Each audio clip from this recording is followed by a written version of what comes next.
Welcome, everybody. This is an introduction to the introduction to Scratch. My name is Ted. I am a fake certified Scratch instructor.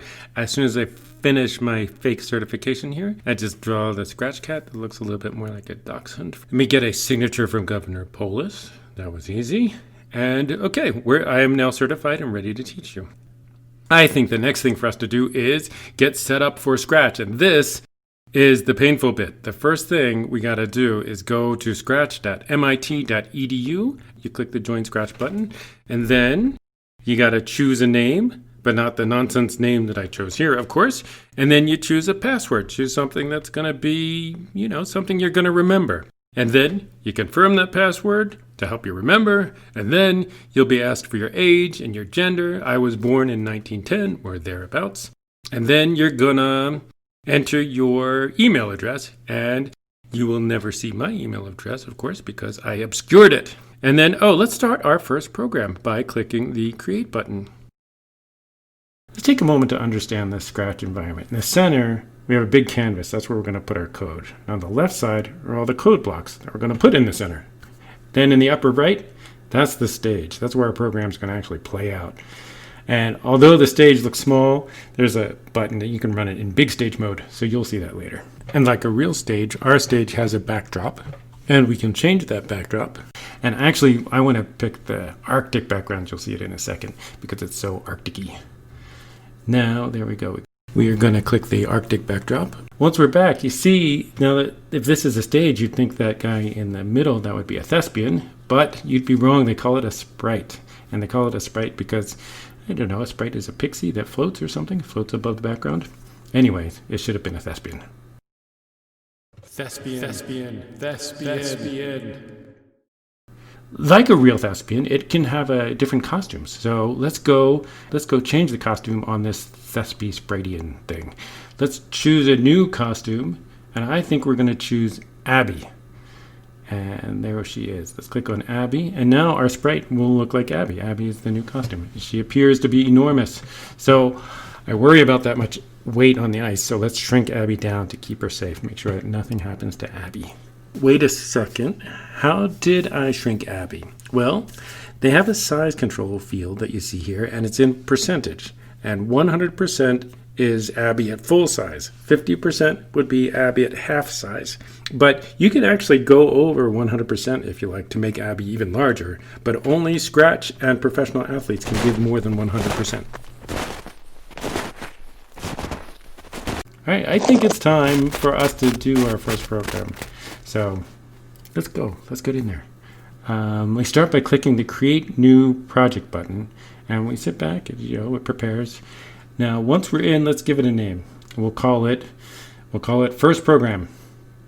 Thespian.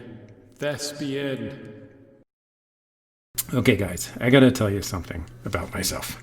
As like a lot of you, I sleep with a hammer under my pillow. And when my alarm goes off at 6:30 in the morning, you know what I do? I take the hammer and I beat the snot out of my alarm. My wife's alarm, it goes off at 6:40. And when she gets up, she makes a cup of coffee. So the alarm is an event, and my wife and I, we're sprites, and we react to the event. I have a certain behavior when an event happens, and my wife has a certain less destructive behavior when that event happens.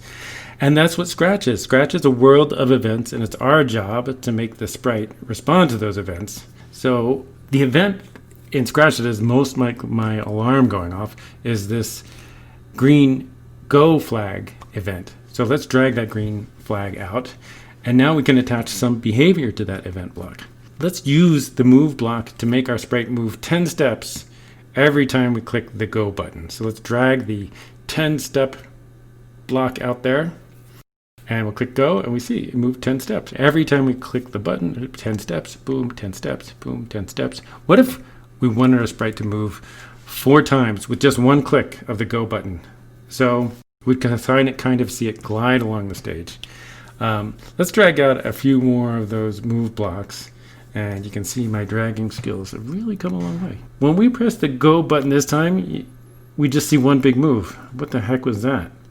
All right, let's check that again. We click the Go button, and dang it, it's just one big step. What is happening? Okay, I'm going to take a deep calming breath and then try for an explanation.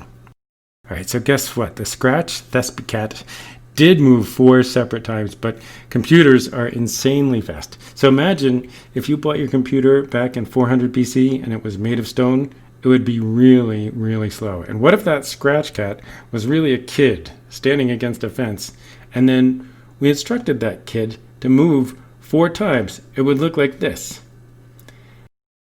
Now, what if you replaced that computer with one made in the 1500s, and this computer was made out of wood? So it would be, it'd be faster, but it would still be slow. So now, let's replace that computer with one that was built with microchips, and the kid is so fast that you only see the start and then the finish. Okay, to that you say, okay, Mr. Explainy Pants, what are we going to do about that? Well, what if we use our upper body strength to separate these very sticky blocks like so, and then under the control blocks there's a weight block, and I can put one of those weight blocks between each of the move blocks so that we move, then we wait, and then your eyes got a little bit of a moment to see the sprite in each new position. Now when I press the play button just once, you'll see it move 4 times. Okay guys, that's it for today. Next time we're going to do something a little bit more fun. Maybe we'll make some sprites that glide and maybe explode. All right, thanks for coming. See you guys.